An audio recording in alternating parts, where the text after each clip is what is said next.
5:8. നിങ്ങളുടെ ശത്രുവായ പിശാച് അലർന്ന സിംഹത്തെ പോലെ ആരെ വിരിങ്ങണമെന്ന് അന്വേഷിച്ചുകൊണ്ട് ചുറ്റി നടക്കുന്നു. പലപ്പോഴും നമ്മൾ ശത്രുക്കളിൽ നിന്ന് കാത്തു സൂക്ഷിക്കുന്നതിൽ വ്യഗ്രത പുലർത്തുന്നവരാണ്.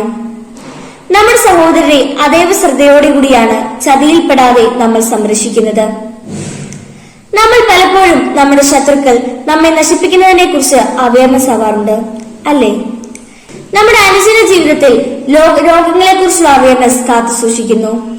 എന്നാൽ ആരോഗ്യത്തെ കുറിച്ചുള്ള അവയർനെസ് വളരെ കുറവാണ്. ഇതുപോലെ ശത്രുവായ പിശാച് നമ്മെ നശിപ്പിക്കുവാൻ വേണ്ടി അലറി നടക്കുന്ന വരികളെ കുറിച്ച് നമുക്ക് പലപ്പോഴും അറിവുണ്ടാകും. എന്നാൽ എങ്ങനെയാണ് അവൻ എത്തിപ്പെടാൻ പറ്റാത്ത ഒരു സ്ഥലത്ത് നമ്മെ സുരക്ഷിതമായി നിലനിൽക്കുന്നതിനെ കുറിച്ച് അറിവുണ്ടാവുകയില്ല. അതാകട്ടെ ഈശോയെ ഹൃദയപൂർവ്വം അനുഗമിക്കുക, സഭയിൽ കൗദാശിക ജീവിതത്തിലൂടെ അവിടുത്തോട് ചേർന്ന് നിൽക്കുക.